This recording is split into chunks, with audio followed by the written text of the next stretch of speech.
Ancient Egypt was a land of great wonders. The mighty Nile River flowed through the desert, bringing life to the soil. Along its banks, people built enormous pyramids and grand temples. These structures still stand today, telling us stories of a very old and powerful civilization. Among the many gods and symbols of this ancient world, one animal held a very special place. This animal was the cat. For thousands of years, cats were a central part of life. They were central to religion. They were central to art. From wild hunter to creature of worship, a remarkable journey. The story of the domestic cat begins long ago with a wild animal. The ancestor of our house cats is the African wildcat, or Felis libica. They lived in deserts and grasslands across North Africa and the Near East. They were shy hunters. They preyed on rodents, birds, and reptiles. Then people built permanent settlements and farms. Large stores of grain attracted pests, and the pests attracted wildcats. Near villages, wildcats found rich hunting grounds. Domestication wasn't sudden. It unfolded over many centuries. The relationship is dated to about 4,000 years ago.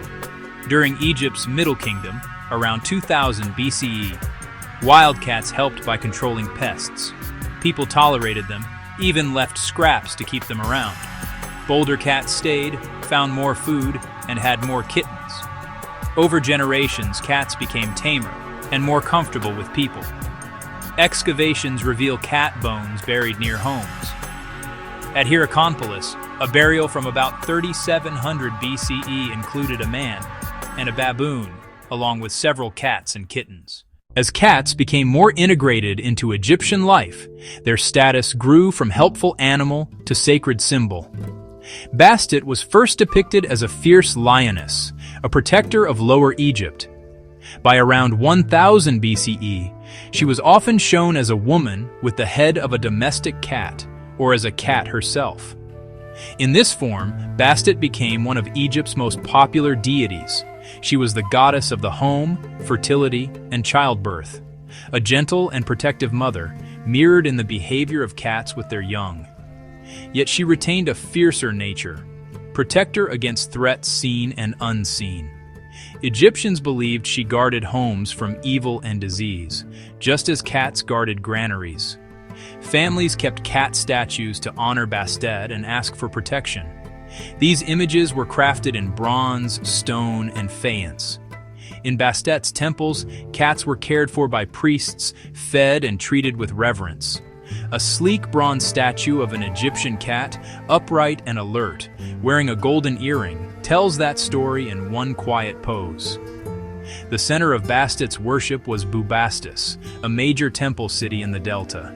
Herodotus, in the 5th century BCE, described the temple in detail. He wrote its island setting and shaded groves made it uniquely pleasant to behold. Each year, vast crowds arrive by boat, singing, dancing, and playing music to honor the goddess of joy. Pilgrims brought offerings, food, jewelry, and votive cat figures sold at the festival. A remarkable practice was cat mummification. Vast cemeteries near Bubastis and sites like Saqqara held hundreds of thousands of cat mummies. Scans reveal variety. Some mummies hold whole adult cats, others contain only kittens. Many contain partial remains, or substitutes like reeds and mud shaped as cats, evidence of immense demand for offerings. Even symbolic bundles were considered worthy, carrying prayers to the divine realm. In belief and practice, the cat walked the line between the human world and the divine. To harm a cat was to disrespect Bastet and the protection she embodied. Diodorus Siculus recounts a Roman who accidentally killed a cat, yet an angry crowd seized and killed him. Historical accounts say intentional killing of a cat was punishable by death. Reverence had a practical root. Cats defended Egypt's food supply. Religion plus necessity made cats among the most protected animals. When a pet cat died, households mourned as for a family member. Herodotus wrote that families shaved their eyebrows in grief. Cats were embalmed, wrapped in fine linen, sometimes placed in decorated coffins, and even tiny sarcophagi. Some were buried in animal cemeteries or in family tombs. This careful treatment shows deep emotional connection. Cats symbolized protection of grain, abundance, and security. They were famed snake hunters, guardians against hidden dangers. In myth, the sun god Ra as a great cat defeats Apep, elevating the cat to a cosmic protector. The cat also embodied fertility and motherhood, especially in Bastet's care for the home. Amulets shaped like cats promised luck and protection.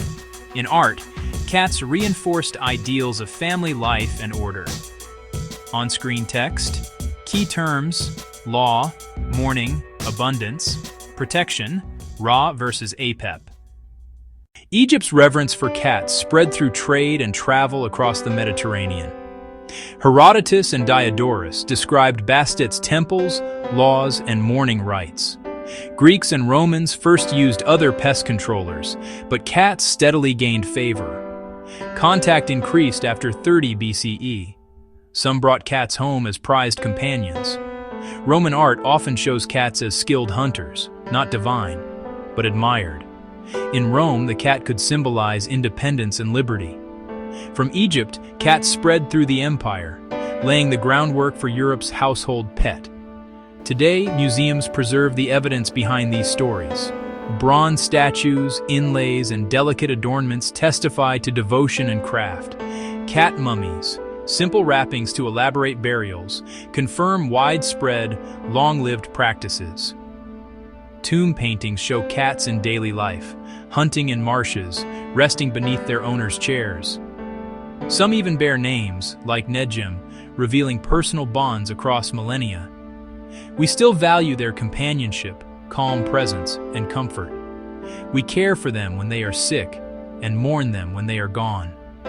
From the banks of the Nile to our homes today, Egypt's love for cats shaped our bond with them forever.